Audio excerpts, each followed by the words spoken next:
The greatest thing to know is what you don't know. Write that down. I'm not going to say anything any more important. The greatest thing to know is what you don't know. You will never be smart until you can admit what you don't know. And yet we're living in a society that you like to brag to everybody about what you know, even though you don't know what you say you know, and you don't know what you don't know. That means there's no room for you to learn or grow because you're already filled up with your own need to impress everybody with what you don't know. The beginning of wisdom is ignorance. The beginning of full is empty. The beginning of up is down. If you would humble yourself, God would exalt you. But because you've exalted yourself, there's no room for promotion in a vessel that's already full. Somebody say, I don't know. One of the things that we learned in running a corporation is that we are afraid of saying, I don't know. So the first thing they teach you in crisis management is to get people together and get them scripted so that everybody who answers the phone directs people to the right people, because we feel embarrassed to say I don't know, so we say stuff that we're not sure of so we can appear informed.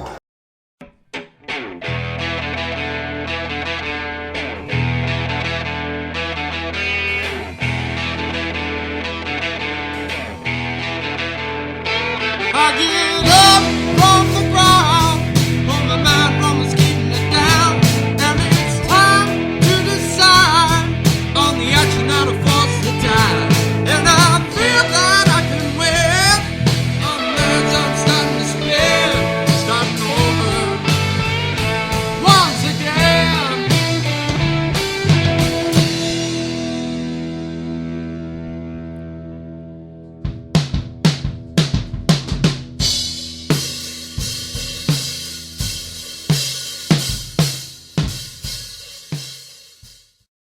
Welcome to the Starting Over Podcast. I'm your host, Edward Shelton, aka Dark Logos, and this is the show where we look at the strategies, tactics, and mechanics behind the game of heroclix. I've encountered one of those situations in which I recorded a show, had some more conversations, ditched the show, recorded a show, then ditched the show. And this is not one of those I'm not dead, I'm still here sort of things. But it comes back to some stuff that I've had more than a week to sort of meditate on the Kill Classic and think about the impacts of that tournament. And so I'm just going to give you, I would say, a briefer rundown than I probably had originally recorded, because certain emotional charges are gone. And I think that is the most important thing right now. So the first thing that comes in is that I would like to say this, and this is a motivator on top of everything else and why I haven't put out content. This tournament shows me that the people that are stating that they are the masters are still students. And I'm a student. I cannot speak to you in the position of the master, of the best teacher. I can only give you my opinion. And in all honesty, I'm probably not even good for it being an advisor. Now, some of you might be saying, then why am I listening to this show? And I'm like, yeah, that's true. But I would also push to say, why are you listening to any shows right now? And in this time, we have the potential for the greatest upsets in heroclix technological history. Because not only do you have a situation in which COVID has dropped off the tournament scene, you also have fewer data points to reference, and you have a rules reset that is functionally not balanced with anything that was made before Batman Team Up. And so that leads you into a new world. It is a world of no guides, no pilgrims, no trailblazers that have gone before you. It leads you into the wild. And the part that people don't want to admit is we're in the wild. Every single one of us. Every commentator, every player, every kitchen table individual that's trying to deal with these rules. We in the wild. You didn't start the isekai with a sword or magic, or you're the chosen one. You are you. Good luck. Okay. And that to me is the first thing when I look at these results that make me realize, okay, the folks that took these initial steps made very different calculated decisions than what has been said. Remember, theme teams were dead. The theme team showed up.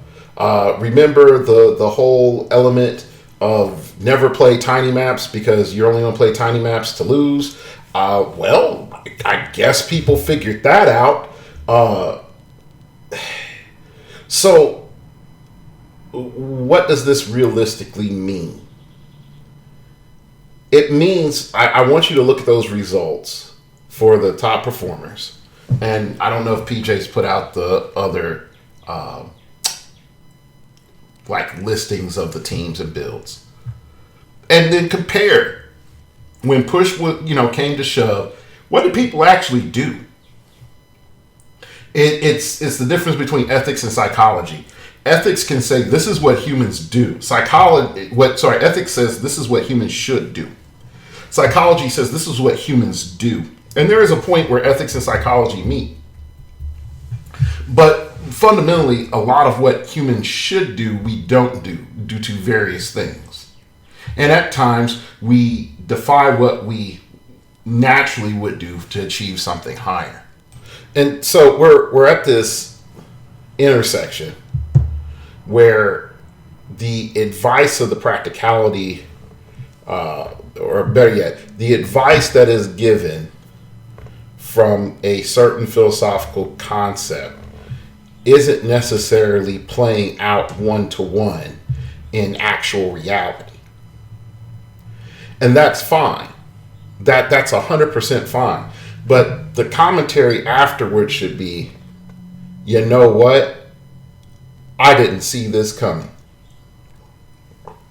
Even more so, I didn't think that this would have be popular. Or, practically, you should hear a lot of, I was wrong. I was wrong. And if you cannot hear people say, I was wrong, or I do not know, that lets you know that that is not a trustworthy source of getting your information from. That's just a life lesson I've learned. If people can't admit when they were wrong or admit that they don't know, that means more so if they don't know, they will sell you on lies just to hold the position of intellectual authority over you. Okay? Now, there's things that, you know what, I've just been wrong about. Being wrong, thinking that you're right, that's a whole different thing. That's a whole different thing. But when I'm looking deeper into the progress that we're seeing in the tech from the Celtic Classic, what are you seeing? You're seeing that a lot of aggro go in there and fight. But once you have a team or teams that can disrupt the go in there and fight, and you can say, well, it's brackets, the brackets were redone, things will be different. Okay, cool. But you see the emergence of the, nah, fam, y'all be punching too hard. I'm not too popping about that. Nah, man. Reroll them dice. Nah, fam, you don't have them powers. And so now we're seeing a different level and different type of reactions started to come in. Even more so, like I was talking about a couple of months ago, about this defensive mindset, going past barrier, and what are people going to start to lean into? And lo and behold, here's dice manipulation. Here is stop clicks. Here are all these other things that matter. Okay. And when we take that just a bit of a moment to pause, okay, and we ask ourselves, well, these elements were really, really, really rough to deal with. What are we going to do to move forward? And I think a lot of people will probably come back and say, we need to get rid of that Saturnine crap. We need to get rid of that Hex, token crap. When in actuality, we might need to come back and say, hey, why is the game so aggressive? And why are we at this point in which we have extreme control? Now, I would like to, I'm going to introduce to you a storytelling philosophy element, introduce you to it, not to be like artistic, I'm better than you type sort of thing, but more so to get you to where I'm coming from. And I'm pretty sure the name of the guy.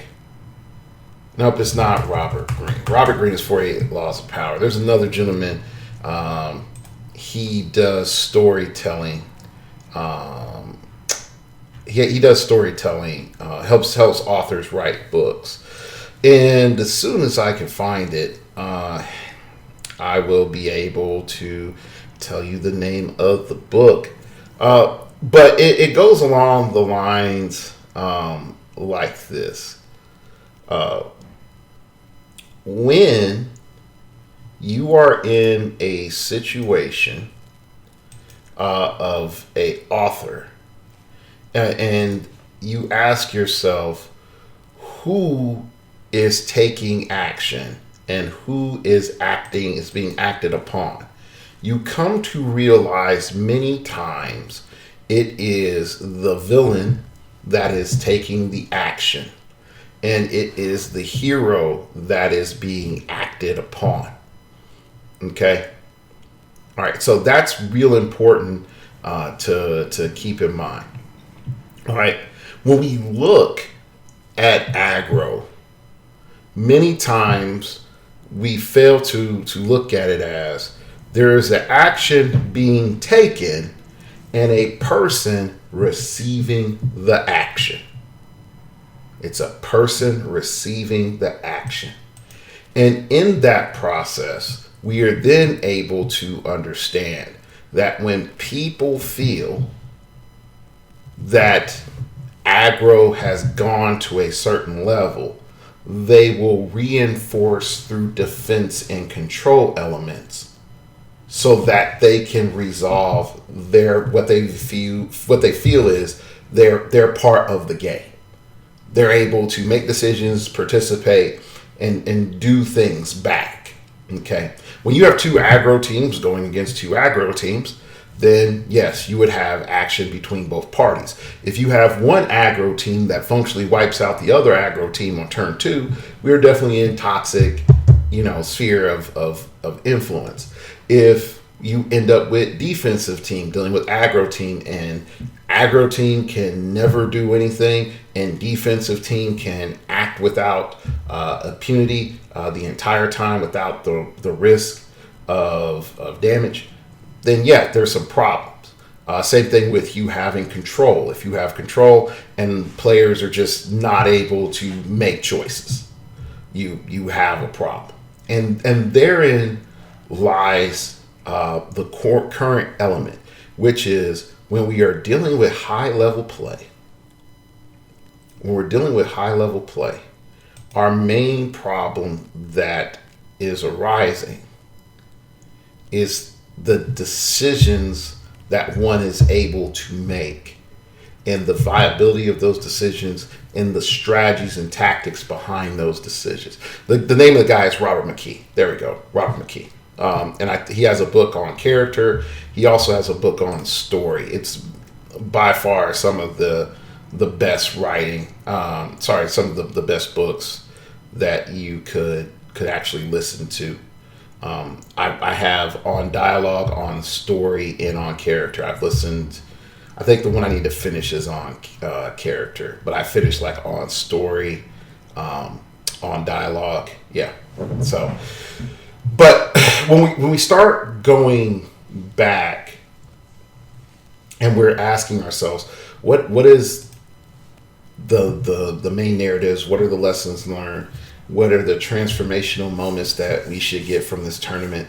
I would tell you this: aggro is in a very strong, dominant position, but be prepared for people to start now, and I do mean this, looking at other options in which aggro will not be able to act as easily. I'm not saying that will win, but what I am seeing from this event is the viewpoint that the only thing that you can do is launch dudes across the board and, like Scud missiles and then kill pieces. I think that is over. I think now teams will, if they want to have more of a chance of dealing with the field, the turn 3 games over type of plays are going to have a lot more risk. Being able to wipe out half the board is going to have a lot more risk. I think that people are going to start looking at sturdier options. Ken's sideboard that he had with Mad Jim Jaspers, your first time looking at it, it's like, what the heck? But when you start to realize what it does, he's come back in there. Like, I heard people say, like, what the heck is Blackbone for? And it's like, and you don't have stop clicks. There you go. Things become a lot more different when I don't have to worry about stop clicks. And I can blade you for 4, then blade you for 3. You're probably dead. So I'm presenting to you a whole new way of thinking. Like even with mission points. What are you going to do with mission points? How are you going to fix that and set that up? Okay. Are you going to, try to look at turn 3, turn 4 winning with mission points? Or are you going to try to find some sort of hybrid solution? Are you going to go into a full stat lockdown shenanigan thing? Or are you going to go with, semi-guaranteed hits? I mean, it's up to you. But I'm going to say this. At no point in time has this sort of era of this type of thinking been more secure than now. At no point in time. So I'm willing to say, just for argument's sake, that people are going to get caught up in, oh, look at Prime Spidey. Man, look, it's Scarlet Witch. Oh my gosh, Saturnine is so OP. Man, I didn't know Indigo 1 could actually lead into this and this, and it's impossible to deal with. Oh my gosh, it's broken. Oh. Okay. But start to really ask yourself and do an audit. How many people you know that you listen to talked about any of these things that showed up seriously and in kind and gave technological answers that appeared? Just think about it. So, as I start to wind things down, my last bit of knowledge that I want to give to you is be prepared for the free equipment phenomena. The free equipment phenomena, I believe, is probably going to create the best of times and worst of times for heroclix. The reason that I say that is the ability for a character to pay 0 points, having the power of that equipment baked into a character preemptively or not baked into the character preemptively creates massive imbalances that you just can't deal with, to the point in which you will definitely see combinations of characters that are just highly efficient just because with equipment. You can say, oh, look, well, Chip can use the Green Lantern ring. Well, Chip was never designed to have the Green Lantern ring. He was designed to have a construct. And now he is way stronger with a Green Lantern ring. But I can only have one Green Lantern ring, Dark Logos, and if I can't have a second one, I'm like, yeah, that is fine. And that is true. You cannot have a second one. But you can run a multitude of other lanterns and their figures, okay?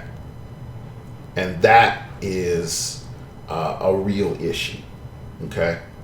That is a real issue. And so when we start looking at the long term of equipment, you're like, oh, well, there's symbiotes and there's the Bat Belt and there's this and there's that. Yes, all of these things are cool, but let's start saying, I'll use this. Batgirl from Batman Team Up. She can use the Bat Belt for free with no cost, okay?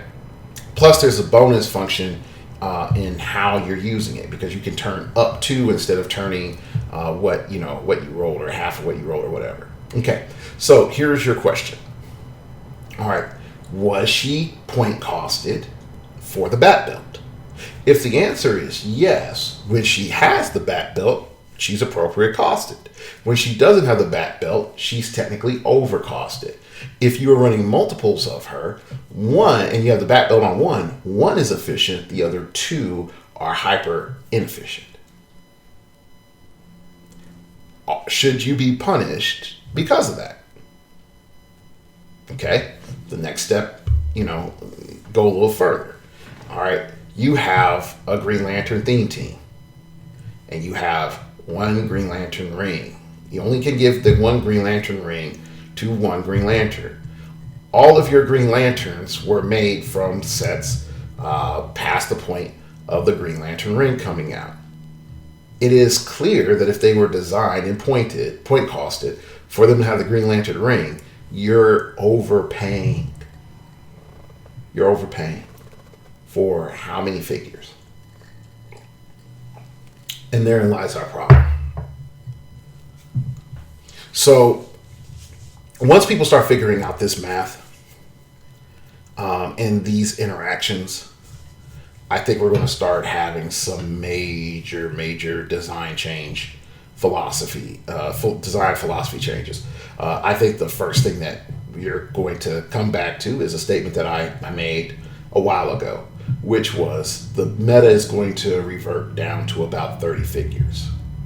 That's the first thing. The next thing that's going to happen is, of those 30 figures, at least 25 of them, or let me rephrase it, at least 20 of them are going to have an equipment pair-in.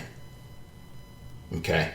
Either they're getting the equipment for free and it's just hyper efficient, or the combination of that figure and that equipment is just hyper efficient, barring Mad Jim Jaspers. Mad Jim Jaspers makes anything magically delicious, okay, in terms of objects.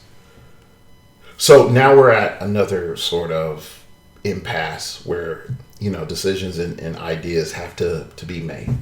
But when we start factoring this in, if we look at the amount of quote unquote free equipment people were able to bring in some cases, I think I saw one team where they were able to bring in like 25 points, maybe 30 points of free equipment.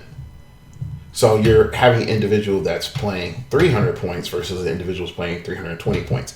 We had this same issue when we had Avengers Swap, and I brought up that whole fiasco that you could just duplicate objects with Avengers Swap and get a bunch of free shields and dark holds and other jank.